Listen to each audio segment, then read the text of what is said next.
जय हिंद साथियों, स्वागत है आप सभी का अपने YouTube channel the Raj research centre में। और आज की इस वीडियो में बात करने वाले हैं क्लास 12th के इस बुक के मोस्ट इम्पोर्टेंट कार्टून के बारे में। पार्ट ए में मैंने आपको ये समझा दिया था कि हमारी जो पहली बुक थी पॉलिटिकल साइंस में उतने कौन कौन से मोस्ट इम्पोर्टेंट कार्टून हैं, और ये मैं लेकर रहा हूँ पार्ट बी कार्टूनों के लिए। अभी जो कार्टून है इसमें बहुत इंपॉर्टेंट है कि दोस्तों 5 नंबर कार्टून आता है और फ्री के होते हैं कार्टून। बस आपको एक बार समझ लेना है कि कार्टून बताने की कोशिश क्या कर रहा है और उसके बाद 5 नंबर फ्री के मिलते हैं। तो दोस्तों बिना कोई टाइम वेस्ट कर रहे स्टार्ट करते हैं आज के इस वीडियो को। अगर वीडियो आपको अच्छा लगे तो अपने दोस्तों तक जरूर साझा करें, क्योंकि जीवन में ये हमेशा याद रखना कि तरक्की की स्पीड इतनी तेज होनी चाहिए कि आपका दोस्त पीछे ना छूट जाए, क्योंकि आपका दोस्त ही जो है कठिन समय में क्या करता है, आपका साथ देता है। यहाँ तो कोई दिक्कत।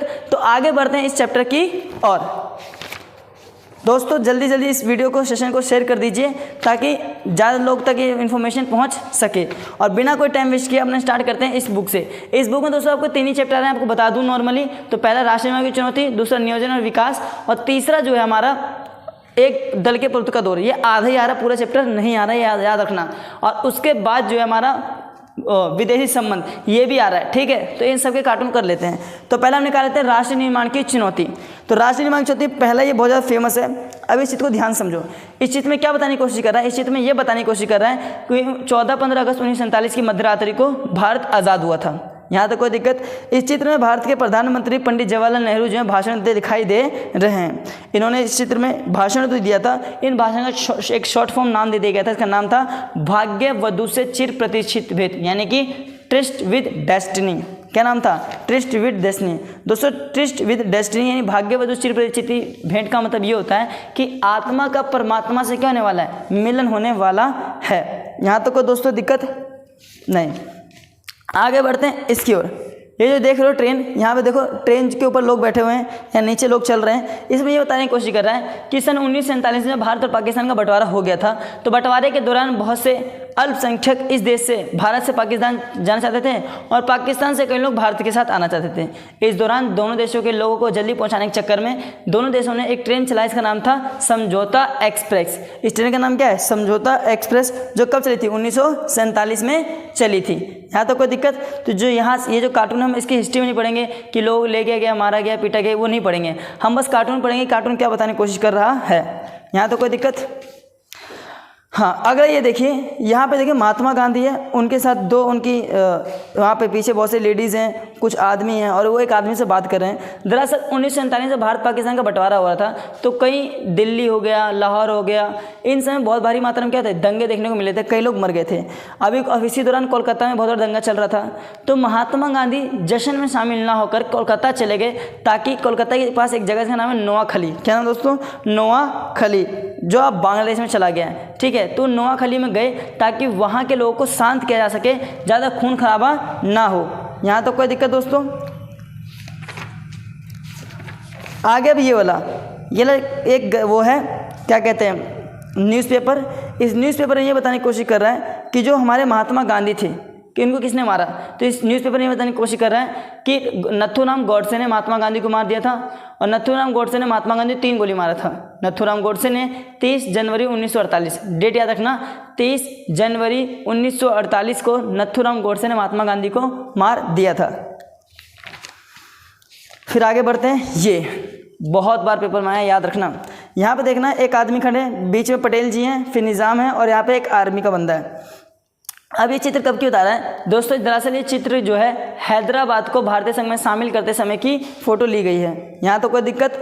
अब इसमें जो काले कोट वोट में कुर्ते में, उनका नाम है निज़ाम, और बगल में हमारे प्यारे महान सिपाही कौन है? सरदार वल्लभ भाई पटेल हैं। यहाँ तो कोई दिक्कत। अब इसमें ये बताने की कोशिश कर रहा है कि जब जो हैदराबाद के निज़ाम थे, कौन से निज़ाम? हैदराबाद के निज़ाम। अब ये जो हैदराबाद के निज़ाम थे, उनको ये समझाने की कोशिश कर रहे थे सरदार जी कि आइए आप कहाँ शामिल हो जाइए, भारतीय संघ में शामिल हो जाए। कहाँ शामिल हो जाए? तो अगले चित्र की ओर बात करते हैं। अब ये जो आप चित्र देख रहे हो, इस चित्र के अंदर ये बताने की कोशिश कर रहा है कि जो यहाँ पे सरदार वल्लभ भाई पटेल हैं, ये कौन है, सरदार वल्लभ भाई पटेल, दूसरे और जो एक आदमी के ऊपर बैठा हुआ है वो वहाँ के राजा हैं। दरअसल दोस्तों ये चित्र इसकी बात ये कर रहा है कि ये चित्र जो है ये मणिपुर की है। कहाँ की है, मणिपुर की। मणिपुर के राजा का नाम था बौद्धचंद सिंह। बौद्धचंद सिंह ये चाहते थे कि मणिपुर को अलग राज्य की दर्जा मिले, तो वहाँ पे सरदार वल्लभ भाई पटेल जाते हैं और ये कहते हैं ना ना महाराज आप उठिए मत, बस हमें ये 3 चीज़ दे दीजिए। दोस्तों ये 3 चीज़ है क्या, जिसमें पहली चीज़ है विदेशी मामले, प्रतिरक्षा यानी कि सुरक्षा, और तीसरा संचार। इन तीनों चीज़ों को अपने अंदर लेने क्या करते हैं, बात करते हैं। और इसी दौरान जो वहाँ मणिपुर के राजा होते हैं बौद्धचंद सिंह, वो भारतीय संघ में शामिल हो जाते हैं और वो ये कहते हैं कि ठीक है हम आपके अंदर शामिल हो जाएंगे, बस हमारी आंतरिक स्वायत्तता बनी रहे। तो ठीक है, भारत मान जाता है। और लेकिन कुछ लोगों के दबाव के कारण वहाँ पे चुनाव कराना पड़ जाता है, लेकिन चुनाव के पश्चात भारत क्या था, जीत जाता है। और 1948 में, जून 1948 में मणिपुर को भारत का एक अभिन्न अंग बना लिया जाता है। यहाँ तो कोई दिक्कत है दोस्तों। फिर आगे बढ़ते हैं, राज्य पुनर्गठन, स्टेट्स ऑफ रीऑर्गेनाइजेशन, यानी राज्य पुनर्गठन आयोग की ओर बढ़ते हैं। अब ये वाला चित्र समझो, ये चित्र है, इसमें देखो यहाँ पे एक मोटा सा आदमी है, दूसरा वहाँ एक नीचे पतला सा आदमी है और एक मटका लिए हुआ उस मोटे आदमी को उस मटके में घुसाने की कोशिश कर रहा है।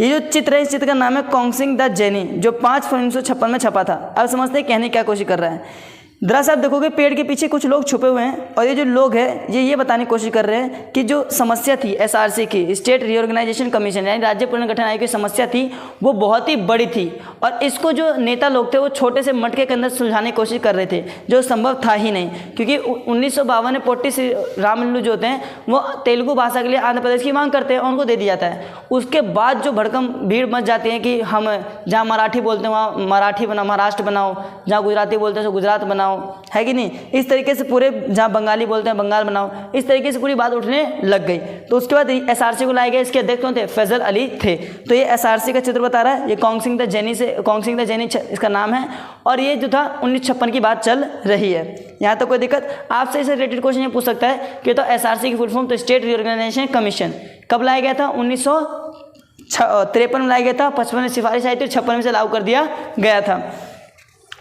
दोस्तों ये पीछे एक और चित्र था जो मैंने नहीं बताया, यहाँ पे ध्यान देखोगे तो इसके अंदर नेहरू जी हैं बैठे हुए हैं, उसके चारों बहुत से लोग हैं उसे घेरने की कोशिश कर रहे हैं। तो इसमें ये बताने की कोशिश कर रहा है कि जब एसआरसी को लाया गया था, एसआरसी से पहले जब आंध्र प्रदेश को नया राज्य बना दिया गया था तो सभी राज्य जो थे अलग अलग मतलब अलग अलग नाम से मांग कर रहे थे कि देखो जहाँ पे तेलुगु से विशाल आंध्र प्रदेश बनाओ, जहाँ पे गुजरात है वहाँ गुजराती बनाओ, जहाँ पे महाराष्ट्र है मराठी बोलते हैं तो मराठी बनाओ, है कि नहीं।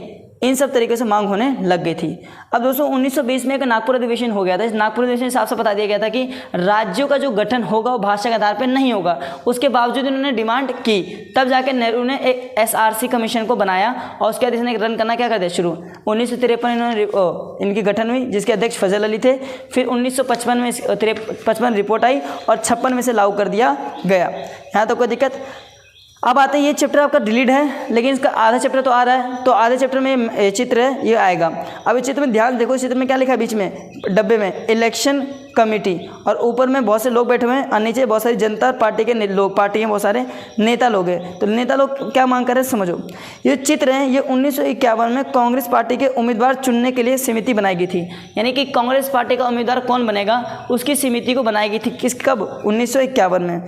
तो ये इसका एक नज़रिया बताया जा रहा था कि सभी लोग ये चिल्ला रहे हैं कि हमें किस में शामिल कर लिया जाए, कांग्रेस पार्टी में शामिल कर लिया जाए। बीच में जो ऐसे हाथ धर के बैठे हुए हैं वो नेहरू हैं और उनके बगल में मोरारजी देसाई। तो आपसे पेपर ये पूछेगा कि ये कब का है, तो 1951 का है। दूसरा, इसमें प्रमुख नेता कौन है, तो आप प्रमुख नेता 2 नेता के नाम ले सकते हो जिसमें एक नेहरू जी हैं और दूसरे कौन है, मोरारजी देसाई। तीसरा, यहाँ पे ये बताने की कोशिश की जा रही है कि ये जो नेता है, नीचे जो नेता लोग खड़े हैं, ये सारे नेता किसकी मांग कर रहे हैं कि हमें कांग्रेस पार्टी में शामिल कर लिया जाए, जो इस बात को बता रहे हैं। यहाँ तो कोई दिक्कत नहीं। आगे बढ़ते हैं ये न्यूज़पेपर की ओर। तो ये न्यूज़पेपर पेपर बहुत बार आ चुका है। ये न्यूज़पेपर जो बता रहा है ये केरल का है। दरअसल हुआ क्या था कि दूसरे विधानसभा चुनाव में केरल के अंदर जो है कांग्रेस पार्टी हार जाती है और वहाँ पे कम्युनिस्ट पार्टी जीत जाती है, जिसके मुख्यमंत्री जो बनते हैं वो बनते हैं EMS नंबूद्रीपाद बनते हैं।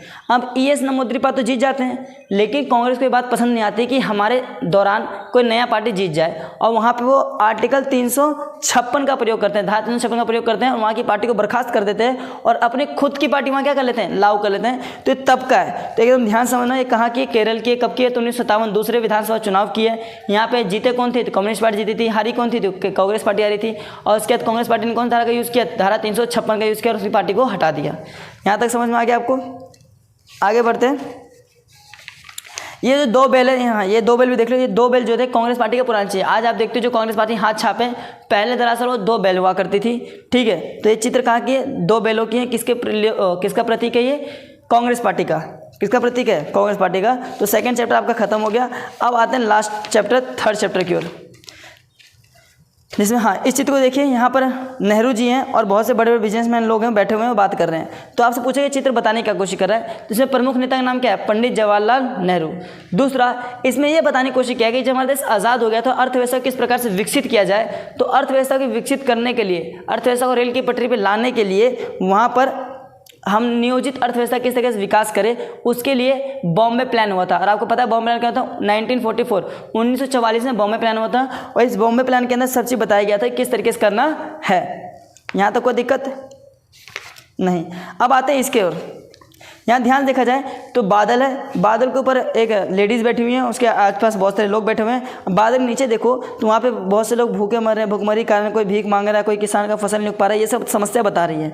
दरअसल दोस्तों ये है क्या, दरअसल ये पूरा चित्र जो है योजना आयोग को बता रहा है। किसको बता रहा है, पहला समझते ना, ये पूरा चित्र योजना आयोग के बारे में बताया जा रहा है। इस योजना आयोग में ये बताने की कोशिश कर रहे हैं कि इंदिरा गांधी और उनकी टीम जो है वो इसी प्रकाश नीति को चालू कर देती थी, लेकिन वास्तव में देखा जाए तो जमीन तक यानी निचली स्तर तक पहुँचता ही, जब वो पैसे देते थे तो निचली स्तर तक पहुँचता ही नहीं था। जिसके कारण योजना आयोग में जो पंचवर्षीय योजना लागू होती थी उनका फायदा गरीबों को तो हुआ ही नहीं। वास्तव में जो बिचौली हुआ करते थे, पैसे ऊपर से आते थे, कमीशन मान लेते थे, कोई आधा कोई पार्टी का नेता कमीशन मारेगा, कोई वो कमीशन मारेगा, कुछ वो कमीशन मारेगा। और इस तरीके से जब हमारा लास्ट तक जब पहुंचा था वहाँ पैसे पहुंच ही नहीं पाता, जिसके कारण गरीब लोग क्या तो मर जाते थे। दरअसल ये बताया जा रहा है कि योजना आयोग जो है वो टॉप टू बॉटम यानी ऊपर से नीचे होकर काम करती थी, यानी ऊपर तो दे देती थी लेकिन नीचे सर्वे करवाती नहीं, जिसके कारण योजना आयोग जो थी पंचवर्षीय योजना लागू करती, इसका फायदा हर एक वर्गों को नहीं हुआ, मुख्यतः रूप से गरीबों को बिल्कुल ही फायदा नहीं हुआ। इसलिए योजना आयोग को खत्म कर दिया जाता है और अंत में लाया जाता है, इसी के स्थान पे नीति आयोग को लाया जाता है। अब योजना आयोग रिलेटेड आपसे ये क्वेश्चन ये पूछा जा सकता है कि बताओ योजना आयोग की स्थापना कब हुई थी, तो 15 मार्च 1950 में। पहले अध्यक्ष कौन थे, तो पंडित जवाहरलाल नेहरू। खत्म कब किया था, तो 15 अगस्त 2014 में। इसके स्थान पे किसे लाया गया, नीति आयोग। नीति आयोग कब आया, तो 1 जनवरी 2015 में। ये चीज़ें याद रखना। अब आगे बढ़ते हैं। ये इंपॉर्टेंट है। देखो यहाँ पे क्या लिखा है, यहाँ पे विलेज रियलिटी लिखा हुआ है, बगल में एक लड़का दौड़ते दौड़ते आ रहा है और वहाँ पे देखना ध्यान से, इसमें लिखा हुआ है डंडे में कितनी बार डंडा टूट चुका है, उसे रस्सी से बांध के प्लानिंग लिखा हुआ है, ठीक है। यहाँ लिखा है नेवर से डाई और पीछे पब्लिक इसको देख रही है। ये जो चित्र दोस्तों, दरअसल ये चित्र जो है पंचवर्षीय योजना को दर्शा रहा है कि पंचवर्षीय योजना क्या थी, प्रथम पंचवर्षीय योजना और द्वितीय पंचवर्षीय योजना, सरकार ने इसके पीछे क्या क्या काम किया। तो दरअसल प्रथम पंचवर्षीय योजना और द्वितीय पंचवर्षीय योजना के पीछे सरकार ने मुख्य रूप से काम ये किया था कि इनका काम कुछ और था और ये काम कर नहीं पाई। ये प्रथम पंचवर्षीय और द्वितीय पंचवर्षीय का काम ये था कि देश के अंदर चल रहे मुसीबतों को खत्म करना। जैसे कि प्रथम पंचवर्षीय की बात करें, उसमें मुख्य रूप से बात किस पे की गई थी, कृषि पे की गई थी। इसमें 2 बांध भी बनाए गए थे, भाखड़ा नागल बांध और हीराकुंड बांध। फिर इस तरीके से काम चला। द्वितीय पंचवर्षीय में उद्योगों पर ध्यान दिया, लेकिन दरअसल जो प्लानिंग रही द्वितीय पंचवर्षीय तक तो ठीक चली थी, लेकिन तृतीय चतुर्थ पंचम की बात की जाए तो भारत में यहाँ पे युद्ध चल रहे थे, कारण ये योजना का फायदा हर एक को नहीं पाया। तो इसमें ये कोशिश कर रहा है कि कभी हार मानना नहीं चाहिए और हमेशा लड़ते परिस्थितियों से लड़ना चाहिए। तो आपसे पूछेगा कि किसको दर्शा रहा है, तो 5 ईयर प्लान को दर्शा रहा है। फिर आगे बढ़ते हैं। ऐसे टोटल हमारे देश में 12 पंचवर्षीय योजना चली थी, उसके बाद पंचवर्षीय खत्म कर दिया गया था। अब एक ये चित्र देखो, यहाँ पे बीच में एक जोकर है सर्कस जैसा, वो सर्कस का खेल दिखा रहा है। एक तरफ पब्लिक सेक्टर है, दूसरी तरफ प्राइवेट सेक्टर है। अब ध्यान देखा जाए बीच में जो आदमी खड़ा है वो पंडित जवाहरलाल नेहरू हैं। अब पंडित जवाहरलाल नेहरू की समस्या ये थी कि वो पब्लिक सेक्टर की बात सुने या फिर प्राइवेट सेक्टर की, क्योंकि देश जब आज़ाद हो गया था तो आज़ादी के समय समस्या ये थी कि भारत समाजवादी अर्थव्यवस्था को अपनाए या फिर पूंजीवादी अर्थव्यवस्था को। तो नेहरू जो थे दोनों को तालमेल बना के ऐसे चल रहे हैं कि हम दोनों को लेकर चलेंगे। जहाँ तक हमारा ज़्यादा झुकाव वो होगा पब्लिक सेक्टर की ओर, यानी कि समाजवादी अर्थव्यवस्था की ओर होगा, और कम झुकाव किधर होगा, प्राइवेट सेक्टर की ओर होगा।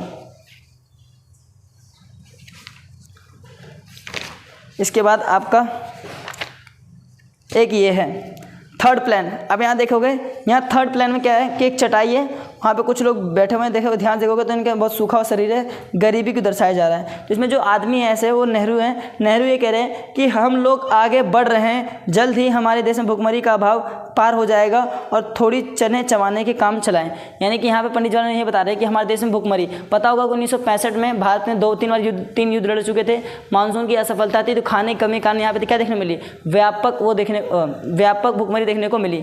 तो इस भूखमरी में ये बताने की कोशिश की जा रही है कि कुछ दिन हमें चने चबाने की कोशिश करनी पड़ेगी, बाकी हमारी अर्थव्यवस्था तीव्र गति से भाग रही है और बहुत ही जल्द हम इन दुखों से लड़के आगे हो जाएंगे। यहाँ तो कोई दिक्कत नहीं दोस्तों। तो विदेशी संबंध जो है ये आ तो नहीं रहा, लेकिन सोच रहा हूँ मैं इसमें। चलो जय हिंद। अगर आपको वीडियो समझ आए तो वीडियो को लाइक करें और शेयर कर दीजिए।